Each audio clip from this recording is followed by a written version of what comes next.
Class 12 English Vistas Book Chapter 8 Memories of Childhood Part 1 The Cutting of My Long Hair by Zitkala Sa. Hello everyone, welcome to English academy. आज हम इस chapter को पढ़ेंगे और इसे समझने की कोशिश करेंगे।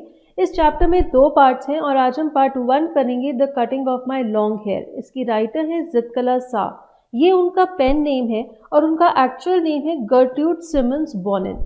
ये 1876 में बॉर्न हुई थी और ये नेटिव अमेरिकन इंडियन थी और इन्होंने अपने लाइफ के एक्सपीरियंसेस हमारे साथ यहाँ पर शेयर किए हैं। जैसे कि ये एक माइनॉरिटी को बिलोंग करती थी, तो किस तरह से इन्होंने प्रेजुडिस फेस की, पक्षपात को फेस किया और किस तरह से उसको रिवोल्ट किया, उसके अगेंस्ट गई और सक्सेसफुल हुई।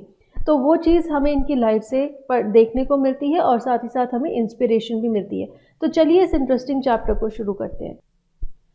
The first day in the land of apples was a bitter cold one, for the snow still covered the ground and the trees were bare. Bare means पेड़ों के ऊपर कोई पत्ते नहीं थे, उनके सारे पत्ते झड़ चुके थे। तो जिस तरह से हमें पता चल रहा है कि विंटर सीजन है, तो वो कहती हैं कि जो पहला दिन था, किस चीज़ का पहला दिन, उनके स्कूल का पहला दिन। और स्कूल का नाम क्या है? Carlisle Indian school. तो कहती हैं कि स्कूल का जो पहला दिन था उस दिन ही बहुत ज़्यादा ठंड थी और उनका स्कूल जहाँ पर लोकेटेड था वहाँ पर एप्पल्स उगाए जाते थे और बहुत ज़्यादा बर्फ़ पड़ी हुई थी और जो ट्रीज़ थे वो भी बर्फ़ से ढके हुए थे और उन पर कोई पत्ते नहीं थे। फर्दर वो कहती हैं, a large bell rang for breakfast, its loud metallic voice crashing through the belfry overhead and into our sensitive ears. Belfry क्या होता है? Bell tower. यहाँ पर आप देख रहे हो ना, बहुत ही ऊंचा सा टावर बना होता है और उसके ऊपर बेल लगी होती है। तो वो बेल जब बजती है बहुत ज़ोर से बजती है और वो कहती है कि ऐसे ही एक बेल बजी जिसका इंडिकेशन था कि अब ब्रेकफास्ट खाने का टाइम हो गया है। तो कहती है कि हमारे कान बहुत सेंसिटिव थे और हमें वो आवाज़ बहुत हार्श लग रही थी। The annoying clatter of shoes on bare floors gave us no peace. Clatter means a continuous rattling sound. और फिर से उन्हें गुस्सा आ रहा है। वो कहती है कि फिर एक और साउंड थी जो कि उन्हें बहुत गुस्सा दे रही थी। वो किस चीज़ की थी? जब स्टूडेंट्स चल रहे थे तो उनके जूतों की आवाज़ें आ रही थी, उससे भी उनके मन की शांति भंग हो रही थी। तो शुरू से ही राइटर हमें ये बताना चाह रही हैं कि उन्हें वो स्कूल बिल्कुल पसंद नहीं था। वहाँ पे जितने भी साउंड्स प्रोड्यूस हो रहे थे, चाहे वो टावर की बेल है, चाहे वो बच्चों के जूतों की आवाज़ है, सभी साउंड से उन्हें इरिटेशन हो रही थी, गुस्सा आ रहा था और उनके मन की शांति भंग हो रही थी। The constant clash of harsh noises with an undercurrent of many voices murmuring an unknown tongue made a bedlam within which I was securely tied. Bedlam is a scene of confusion. तो यहाँ पे वो क्या कह रही हैं? Unknown टंग यानी कि जो लैंग्वेज थी वो उन्हें समझ नहीं आती थी। मीन्स वहाँ पर जो लोग थे वो ऐसी लैंग्वेज में बात कर रहे थे जो कि हमारी ऑथर के लिए अलग थी, वो उसे समझ नहीं पा रही थी। तो इसी वजह से उन्हें लग रहा था कि वहाँ पे जितने भी साउंड्स प्रोड्यूस हो रहे हैं वो बहुत हार्श हैं और वो बहुत ज़्यादा कंफ्यूज फील कर रही थी और वो अपने आप को बंधा हुआ फील कर रही थी और वो उस जगह से बाहर निकलना चाहती थी, आज़ाद होना चाहती थी। And though my spirit tore itself in struggling for its lost freedom, all was useless. अब उनकी आत्मा बेचारी बहुत ज़्यादा बंद फील कर रही थी। ऐसा लग रहा था कि उन्हें किसी ऐसी जगह पर बंदी बना दिया गया है और वो वहाँ पर बिल्कुल भी खुश नहीं है और उनकी फ्रीडम खो गई है। तो वो स्ट्रगल कर रही थी अपनी फ्रीडम को पाने के लिए, लेकिन वो कहती हैं कि सारे एफर्ट्स यूजलेस थे। फिर वो कहती हैं, a pale face woman with white hair came up after us. Means एक ऐसी औरत थी जिसका चेहरा बहुत ही वाइट कलर का था, पेल लग रहा था, जैसे कि कमज़ोर व्यक्ति का चेहरा होता है, और उसके बाल सफ़ेद रंग के थे और वो इनके पास आई। तो हो सकता है वो वुमन एक यूरोपियन होगी, एक इंग्लिश वुमन होगी। We were placed in a line of girls who were marching into the dining room. तो हमारी राइटर को भी एक लाइन में खड़ा कर दिया गया और उन्हें कहा गया कि डाइनिंग रूम की तरफ मार्च करके चलो। फर्दर वो कहती हैं, These were Indian girls in stiff shoes and closely clinging dresses. The small girls wore sleeved aprons and shingled hair. Clinging means closely clinging means fitting closely to the body, means उनके कपड़े बहुत ही tight fitting के थे। And shingled means trimmed, कटा हुआ। अब सारी जो गर्ल्स थी लाइन में वो इंडियन गर्ल्स थी, इंडियन यानी कि रेड इंडियन गर्ल्स जो नेटिव अमेरिकन होते हैं, और उन्होंने कैसे यूनिफॉर्म पहनी हुई थी, उनके जूते बहुत टाइट थे, उनकी जो ड्रेसेस थी, जो यूनिफॉर्म थी वो बहुत टाइट फिटिंग की थी, और उन सब ने एप्रन्स पहने हुए थे अपनी ड्रेस के ऊपर, जैसे कि हम जो एक स्लीवलेस गारमेंट होता है जिसे आप अपनी ड्रेस के ऊपर पहन सकते हैं, और सबके बाल कटे हुए थे। अब इन चीज़ों को हमारी राइटर क्यों हाईलाइट कर रही हैं, उनकी अपीयरेंस को क्यों हाईलाइट कर रही हैं, क्योंकि ये उनके लिए एक अनयूजुअल चीज़ थी। इस तरह के कपड़े पहनना, इस तरह के जूते पहनना और बाल कटे हुए होना, ये उनके कस्टम में, उनके ट्रेडिशन में, उनके कल्चर में एक्सेप्टेड नहीं था। As I walked noiselessly in my soft moccasins, I felt like sinking to the floor, for my blanket had been stripped from my shoulders. Moccasins is a soft leather slipper or shoes, जैसे कि आप यहाँ photo में भी देख रहे हैं। तो कहती हैं कि मैं अपने ऐसे नरम नरम लेदर के जूतों में बिना आवाज़ किए चल रही थी, लेकिन मेरा ऐसा मन कर रहा था कि मैं नीचे बेहोश होकर गिर जाऊं। वो शर्म के मारे ऐसा कह रही थी। क्यों? क्योंकि थोड़ी देर पहले ही उन्होंने अपने शोल्डर्स के ऊपर जो एक ब्लैंकेट लपेटा हुआ था, जिस तरह से हम शॉल रैप करते हैं, उसे उनके टीचर्स ने हटा दिया था, उतार दिया था, और इसी वजह से उन्हें बहुत शर्म महसूस हो रही थी, क्योंकि उनके कल्चर में इस तरह से ड्रेसअप होना एक्सेप्टेबल नहीं था। फर्दर वो कहती हैं, I looked hard at the Indian girls who seemed not to care that they were even more immodestly dressed than I in their tightly fitting clothes. Immodest means not proper, something which is not acceptable. तो कहते हैं मैंने बड़े ध्यान से बाकी की Indian girls की तरफ देखा, हो सकता है वो गर्ल्स उस स्कूल में उनसे पहले से पढ़ रही थी, इसलिए अब उन्हें आदत पड़ गई थी इस तरह की ड्रेस पहनने की। वो कहती हैं कि मुझे लग रहा था कि इन लड़कियों को कोई फ़र्क ही नहीं पड़ रहा, क्योंकि उन्होंने तो और भी इमोडेस्ट कपड़े पहने हुए थे, उनके कपड़े तो बहुत टाइट फिटिंग के थे। Then she says, while we marched in, the boys entered at an opposite door. I watched for the 3 young braves who came in our party. तो कहती हैं कि जब हम मार्च करके अंदर गए ब्रेकफास्ट खाने के लिए, तो तभी ऑपोजिट सामने वाले दरवाजे से लड़के एक लाइन में एंटर हो रहे थे, और फिर वो कहती हैं कि मैं उन 3 यंग लड़कों को ढूंढ रही थी जो कि हमारे साथ ही वहाँ पर आए थे। मीन्स इकट्ठे एक स्टूडेंट्स के बैच का एडमिशन हुआ था, तो हमारी राइटर उन 3 बहादुर लड़कों को ढूंढ रही थी जिनका एडमिशन उनके साथ ही हुआ था। फिर वो कहती हैं, I spied them in the rear ranks looking as uncomfortable as I felt. Rear का मतलब है पीछे वाले, एंड रैंक्स मीन्स ग्रुप और लाइन। तो कहती हैं कि स्पाइड यानी कि मैंने छुप के देखा कि वो पीछे की लाइन में खड़े हुए हैं, और वो भी मेरी ही तरह अनकंफर्टेबल फील कर रहे थे, क्योंकि वो भी वहां पर नए थे। A small bell was tapped and each of the pupils drew a chair from under the table. Pupil is a student. तो छोटी सी घंटी बजी और सभी बच्चों ने टेबल के नीचे से एक एक कुर्सी को खींचकर बाहर निकाला। Supposing this act meant they were to be seated, I pulled out mine and at once slipped into it from one side. अब हमारी राइटर को लगा कि कुर्सी खींचकर उस पर बैठना है, तो उन्होंने कुर्सी खींची और उस पर बैठ गई। But when turned my head, I saw that I was the only one seated and all the rest at our table remained standing. अब जब उन्होंने सिर घुमाकर देखा तो उन्होंने रियलाइज किया कि सब स्टूडेंट्स ने सिर्फ चेयर बाहर खींची है, कोई भी चेयर पर बैठा नहीं है, और वो अकेली थी जो कि चेयर पर बैठी हुई थी। Just as I began to rise, looking shyly around to see how chairs were to be used, a second bell was sounded. All were seated at last and I had to crawl back into my chair again. तो कहती हैं जैसे ही मैं खड़े होने लगी ये देखने के लिए कि पता नहीं इन कुर्सियों को खींच के अब हमने क्या करना है, तभी एक और बार बेल बजी और फिर सब अपनी चेयर पर बैठ गए। तो वो भी वापस जाकर अपनी चेयर पर बैठ गई, और वो बहुत ज़्यादा अनईजी फील कर रही थी क्योंकि ये सब कुछ उनके लिए बहुत अजीब था। I heard a man's voice at the one end of the hall and I looked around to see him. तभी हॉल के एक किनारे में उन्हें एक आदमी की आवाज़ सुनाई दी, तो उन्होंने घूम के उसकी तरफ देखा। But all the others hung their heads over their plates.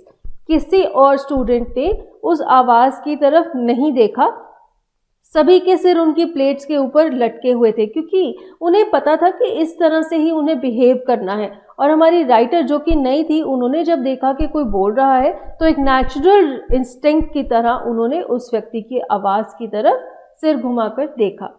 As I glanced at the long chain of tables, I caught the eyes of a pale-faced woman upon me. Immediately I dropped my eyes, wondering why I was so keenly watched by the strange woman.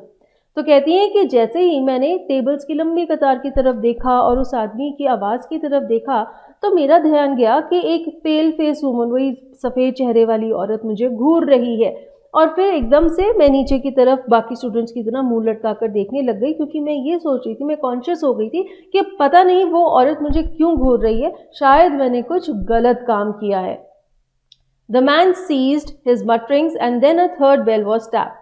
Ceased means stopped. तो ये जो आदमी की आवाज़ आ रही थी, वो जो भी कुछ बड़बड़ा रहा था वो उसने बंद कर दिया और फिर एक तीसरी बार बेल बजी। अब ये क्या बोल रहा होगा? हो सकता है ये कोई प्रेयर बोल रहा होगा जो कि मील खाने से पहले वहाँ पर पढ़ी जाती है। Everyone picked up his knife and fork and began eating. तो सभी स्टूडेंट्स ने अपनी कटलरी उठाई, नाइफ और फोक उठाया और खाना खाना शुरू कर दिया। I began crying instead, for by this time I was afraid to venture anything more. तो अब बेचारी राइटर इतने घबरा गई थी कि खाना खाने की बजाय वो रोने लग गई, क्योंकि अब उनमें हिम्मत नहीं थी कुछ और करने की। वेंचर मीन्स कि कोई और काम करने की मेरे में हिम्मत नहीं थी। But this eating by formula was not the hardest trial in that first day. Late in the morning, my friend Judevine gave me a terrible warning. तो कहती हैं कि ये जो एक फॉर्मूला था कि पहली बेल बजेगी तो चेयर खींचनी है, दूसरी बेल बजेगी उस पर बैठना है और तीसरी बेल पर आपने खाना शुरू करना है, ये जो फॉर्मूला था खाना खाने का, ये सबसे मुश्किल काम नहीं था, क्योंकि उस दिन शाम के वक्त उनकी फ्रेंड जुडेवाइन ने उन्हें एक बहुत ही खतरनाक चेतावनी दी। वो चेतावनी क्या थी? Judevine knew a few words of English and she had overheard the pale-faced woman talk about cutting our long heavy hair. अब हमारी राइटर को तो वो भाषा समझ नहीं आती थी, लेकिन उनकी फ्रेंड जुडेवाइन को इंग्लिश के कुछ शब्द समझ में आ जाते थे और उसने उसी वाइट फेस वाली वुमन को बोलते हुए सुना था कि वो इन सब स्टूडेंट्स के लंबे घने काले बालों को काटने वाले हैं, और ये बहुत ज़्यादा टेरिबल बात थी। Our mothers had taught us that only unskilled warriors who were captured had their hair shingled by the enemy. अब हमारे राइटर के कल्चर में ये माना जाता था कि जो अनस्किल्ड वॉरियर्स होते हैं, जो ऐसे सोल्जर्स होते हैं जिन्हें दुश्मन पकड़ लेता है, उनके बालों को दुश्मन काटते हैं। सो ये एक बहुत शर्मनाक चीज़ मानी जाती थी कि अगर किसी के बाल काटे जाएं। तो हमारी राइटर को ये लग रहा था कि अब अगर उनके भी बालों को काट दिया जाएगा तो वो भी एक अनस्किल्ड वॉरियर के बराबर हो जाएंगे, जो कि उनके लिए एक्सेप्टेबल नहीं था obviously. Among our people, short hair was worn by mourners and shingled hair by cowards. Mourners क्या होते हैं? दुख मनाने वाले। जब किसी का कोई नियर वन मर जाता है तो वो शोक में अपने बालों को काट देता है, और जो कावर्ड होता है, जो बुज़दिल होता है, उसके बालों को दुश्मन काट देते हैं। तो ये दो ही सिनेरियोज होते हैं जिसमें कि किसी के बाल काटे जाते हैं। उसके अलावा जो नॉर्मल लोग हैं, नॉर्मल लाइफ जी रहे हैं, उनके बाल नेचुरली जितने लंबे हैं उतने ही लंबे होंगे। We discussed our fates some moments, and when Judevine said we have to submit because they are strong, I rebelled. अब कुछ देर तक दोनों फ्रेंड्स ने बातचीत की कि उनका फ्यूचर क्या होने वाला है, लेकिन जब जुडेवाइन ने कहा कि वो लोग बहुत स्ट्रांग हैं इसलिए हमें सरेंडर करना पड़ेगा, तो हमारी राइटर ने उसका अपोजिशन किया, रिवोल्ट किया। उन्होंने कहा कि नहीं, मैं अपने बाल नहीं कट पाऊंगी। No, I will not submit. I will struggle first, I answered. उन्होंने कहा कि मैं ऐसे ही सबमिट नहीं करूंगी, पहले मैं रिवोल्ट करूंगी, स्ट्रगल करूंगी। I watched my chance and when no one noticed, I disappeared. तो हमारी राइटर ने क्या किया? उन्होंने मौका देखा और जैसे ही सही मौका मिला वो वहां से गायब हो गई। I crept up the stairs as quietly as I could into my squeaking shoes. My moccasins had been exchanged for shoes. तो अब उनके जो शूज़ थे वो कुछ आवाज़ें कर रहे थे। Squeaking means to make a high pitch sound. Crept का मतलब होता है धीरे धीरे छुप छुपाते हुए चल के जाना ताकि कोई आपको देख ना ले। तो कहती हैं कि ऐसे छुपते छुपाते मैं सीढ़ियाँ चढ़ के ऊपर चली गई। मेरे अब मोकैसन्स को बदल के मुझे शूज़ पहना दिए गए थे जो कि हल्की हल्की आवाज़ें कर रहे थे, लेकिन फिर भी उन्होंने कोशिश की कि किसी को पता ना चले। Along the hall I passed without knowing whether I was going. Whether एक आर्किक वर्ड है, आज की डेट में हम इसे वेयर कहेंगे। तो कहती है कि मैं हॉल पास करके गई और मुझे बिल्कुल नहीं पता था कि मैं कहाँ जा रही हूँ, क्योंकि वो बहुत ज़्यादा घबराई हुई थी। Turning aside to an open door, I found a large room with 3 white beds in it. तो जैसे ही उन्होंने मोड़ मुड़ा उन्हें एक दरवाज़ा खुला हुआ मिला और उसमें एक बड़ा सा कमरा था जिसमें 3 बेड लगे हुए थे। तो उन्होंने क्या सोचा कि मैं यहीं पर छुप जाती हूँ। The Windows were covered with dark green curtains which made the room very dim. अब कमरे की खिड़कियों पे डार्क ग्रीन कलर के हैवी कर्टन्स लगे हुए थे जिसकी वजह से सनलाइट नहीं आ रही थी और कमरा काफ़ी डिम था। Thankful that no one was there, I directed my steps toward the corner farthest from the door. अब हमारी राइटर को लगा कि जब कमरा इतना डिम है, मीन्स वहाँ पे इतना अंधेरा है, तो वहाँ पे छुपना एक अच्छा आइडिया रहेगा। इसी वजह से वो उस कमरे में घुस गई। कमरा बिल्कुल खाली था और दरवाजे से बिल्कुल दूर वाले कोने में जाकर दुबक कर बैठ गई। On my hands and knees, I crawled under the bed and huddled myself in the dark corner. अब वो अपने हाथों और घुटनों के बल पर क्रॉल करती हुई बेड के नीचे घुस गई और दुबक कर बैठ गई। From my hiding place, I peered out, shuddering with fear whenever I heard footsteps nearby. Peered out means to look towards something, झांकना, एंड शडरिंग का मतलब है शेकिंग एंड वाइब्रेटिंग। तो जहाँ पर वो छुपी हुई थी वहीं से बार बार वो झुककर झांक रही थी और जब भी उन्हें किसी के निकलने की, किसी के पैरों की आवाज़ सुनाई देती थी तो वो डर से कांपने लग जाती थी कि उन्हें लगता था कि अब कोई उन्हें ढूंढने आ रहा है। Though in the hall, loud voices were calling my name and I knew that even Judivine was searching for me, I did not open my mouth to answer. अब उन्हें आवाज़ें सुनाई दे रही थी, उनका नाम बुलाया जा रहा था, उनकी फ्रेंड जुडिवाइन भी उनको ढूंढ रही थी, लेकिन उन्होंने किसी की भी बात का जवाब नहीं दिया क्योंकि वो नहीं चाहती थी कि वो लोग उन्हें ढूंढ लें। Then the steps were quickened and the voices became excited. The sounds came nearer and nearer. तो धीरे धीरे धीरे धीरे उनको कैप्चर करने वाले लोग उनके पास आ रहे हैं। पैरों की आवाज़ें तेज़ होती जा रही थी, आवाज़ें और ज़्यादा एक्साइटेड हो रही थी और उन्हें लग रहा था कि अब वो आवाज़ें उनके पास आ रही हैं तो वो उन तक पहुंचने वाले हैं। Women and girls entered the room. I held my breath and watched them open closet doors and peep behind large trunks. तो एकदम से कमरे में विमेन और गर्ल्स एंटर हुई। हमारी राइटर ने अपनी सांस रोक ली क्योंकि शायद सांस लेने की आवाज़ भी उन्हें सुन जाए और उन्होंने देखा वो लोग उन्हें हर जगह ढूंढ रहे थे, अलमारियों में ढूंढ रहे थे, ट्रंक्स के पीछे भी ढूंढ रहे थे। ट्रंक्स होते हैं क्या, जो स्टूडेंट्स वहाँ पर रहते हैं वो अपनी रिक्वायरमेंट्स, अपने कपड़े और अपनी चीज़ें ट्रंक्स में लाकर रखते हैं। तो ऐसे ही ट्रंक्स के पीछे भी वो उन्हें ढूंढ रहे थे। तो पूरे कमरे को अच्छे से छांट रहे थे हमारी राइटर सिमोन गर्ट्यूड बोनिन को ढूंढने के लिए। Someone threw up the curtains and the room was filled with sudden light. तो किसी ने वो मोटे मोटे हरे पर्दे हटा दिए तो एकदम से कमरे में बहुत ज़्यादा लाइट आ गई। तो वो जो डिम कमरा था अब उसमें लाइट आ गई थी। What caused them to stoop and look under the bed? I do not know. Stoop means आगे की तरफ झुकना। अब ऐसे क्या बात थी जिसकी वजह से वो आगे झुके और बेड के नीचे उन्होंने मुझे ढूंढा, ये मुझे नहीं पता। हमारी राइटर आज तक कंफ्यूज्ड हैं इस चीज़ के बारे में सोचकर कि पता नहीं है ऐसा क्या रीज़न था जो कि उन्होंने बेड के नीचे झांका और उन्हें हमारी राइटर मिल गई। I remember being dragged out, though I resisted by kicking and scratching wildly. तो कहती है मुझे आज भी याद है किस तरह उन्होंने मुझे घसीट के वहाँ से बाहर निकाला। मैंने बहुत रेजिस्ट किया, मीन्स मैंने बहुत कोशिश की अपने आप को छुड़ाने की, किक भी मारी, उनको स्क्रैच भी किया। सो हमारी राइटर ने कितना ज़्यादा रिवोल्ट किया। वो एक छोटी सी बच्ची हैं जो कि स्कूल में गई हैं पढ़ने के लिए, लेकिन फिर भी जो चीज़ उन्हें एक्सेप्टेबल नहीं है उनके अगेंस्ट उन्होंने रिवोल्ट किया। उन्होंने ऐसे ही सबमिशन नहीं किया, किस तरह से उन्होंने रेजिस्ट किया, अपना दिमाग चलाया, यहाँ पर हम देख रहे हैं। In spite of myself, I was carried downstairs and tied fast in a chair. In spite of myself means although मैं ये नहीं चाहती थी, मुझे सीढ़ियों से नीचे ले जाया गया और एक चेयर के साथ, रस्सी के साथ बांध दिया गया। I cried aloud, shaking my head all the while until I felt the cold blades of the scissors against my neck and heard them gnaw off one of my thick braids. Gnaw off means to gradually reduce or spoil something. यहाँ पर उसका मतलब है काट देना, to cut. And bread क्या होती है, जो हम चोटी बनाते हैं, प्लैट। तो कहती है मैंने बहुत ज़ोर ज़ोर से रोई, मैंने अपने सिर को ऐसे ऐसे हिलाया, लेकिन जब उन्होंने कैंची के ब्लेड को फील किया, वो उनकी गर्दन पर टच हुआ और उनकी एक मोटी सी चोटी को काट दिया गया, तब उनका रिवोल्ट बंद हो गया। Then I lost my spirit. Since the day I was taken from my mother, I had suffered extreme indignities. Indignities means treatment or circumstances that cause one to feel shame. ऐसे बर्ताव, ऐसा treatment किया जाए जिससे आपको शर्म feel हो, उसे कहते हैं इंडिग्निटीज।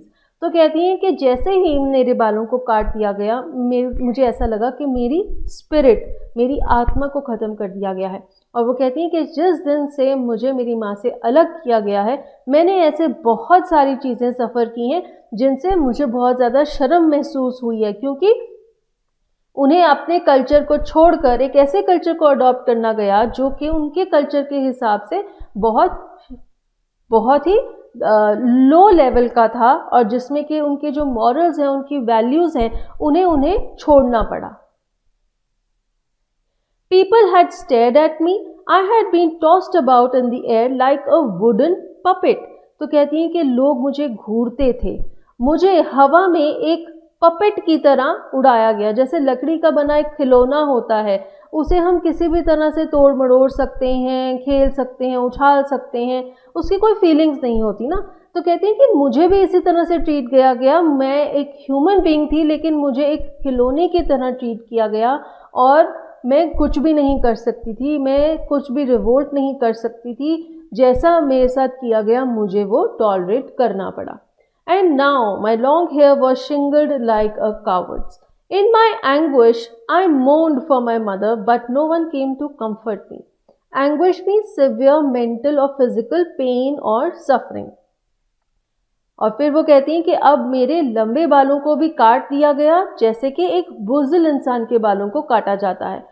उन्हें इतना ज़्यादा दर्द हो रहा था, इतना ज़्यादा सफ़र कर रही थी वो, कि वो अपनी माँ के लिए रो रही थी, लेकिन कोई भी उन्हें दिलासा देने नहीं आया।